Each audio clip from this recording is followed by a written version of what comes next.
I'm pregnant. Lieutenant James Mitchell stared at the message on his personal comm, reading her words for the third time in as many minutes. 2 words that changed everything.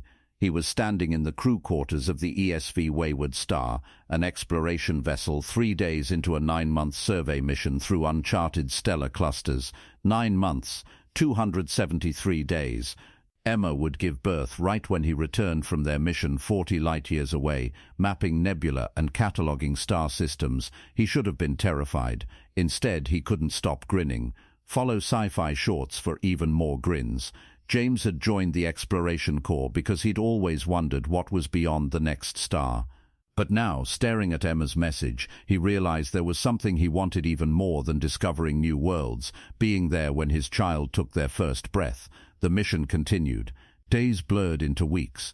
James threw himself into his duties, navigation calculations, stellar cartography, mineral surveys, but every night he counted down. 200 days left, 150, 100. His crewmates noticed. Chief Engineer Sarah Torres caught him staring at a star chart with a distant smile, thinking about home. Mitchell, "My fiancée's pregnant," he said, and somehow saying it out loud made it more real. "Due in 6 months. Torres grinned. "Congratulations. First one?" "Yeah, then you better get used to not sleeping." She paused. "You planning to re-up for the 5-year-long tour after this?"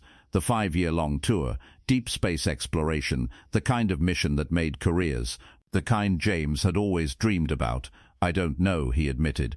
"Only spouses can come aboard for tours that long. Emma and I aren't married yet, so marry her when we get back." "I will." James looked at the star chart, at all those unexplored systems waiting to be discovered. Then he thought about Emma, about their child, about missing 9 months of their life. "But if she can't come, I'll stay planetside, or take the short tours." Torres raised an eyebrow. "The dangerous ones?" "Mitchell, those are. I know, but they're only 4 to 6 weeks. I could see my family between deployments." He smiled without humor. Better than being gone for a year or more at a time. The truth was simple. James would give up the stars if it meant being there for his family. Humans didn't explore because they hated home. They explored because they loved it so much they wanted to make it bigger. But if he had to choose, family won, every time. The final weeks of the mission crawled by with agonizing slowness. Emma's messages became more frequent. Updates about doctor visits, nursery preparations, names they were considering. Then, with 5 days left in the mission, the message he'd been waiting for, but also hoping to receive in person. "She's here. Baby Aurora, born at 3:47 a.m. She's perfect, James. She's perfect." James stared at the attached photo, a tiny face, pink and wrinkled and impossibly beautiful, and felt something crack open in his chest. He'd missed it. Missed the birth by 5 days, but he'd be there for everything else. He had to be. The Wayward Star docked at Lunar Station exactly on schedule. James barely remembered the debriefing, the paperwork, the congratulations from his commanding officer. He took the next shuttle to Earth, watched the blue curve of his homeworld grow larger, and felt his heart hammering. Emma met him at the hospital, looking exhausted and radiant, and more beautiful than he remembered. "Do you want to meet your daughter?" she asked, smiling. Aurora was 5 days old, impossibly tiny in his arms. She looked up at him with unfocused eyes, and James felt the universe shift. Every star he'd charted, every nebula he'd studied, every wonder he'd witnessed, none of it compared to this. "Hi, Aurora," he whispered. "I'm your dad. Sorry, I'm late." The wedding happened 3 weeks later, on a cliff overlooking the Pacific Ocean, with the Sierra Nevada mountains rising in the distance. Small ceremony. Close friends. Emma wore a simple white dress and held Aurora while they exchanged vows.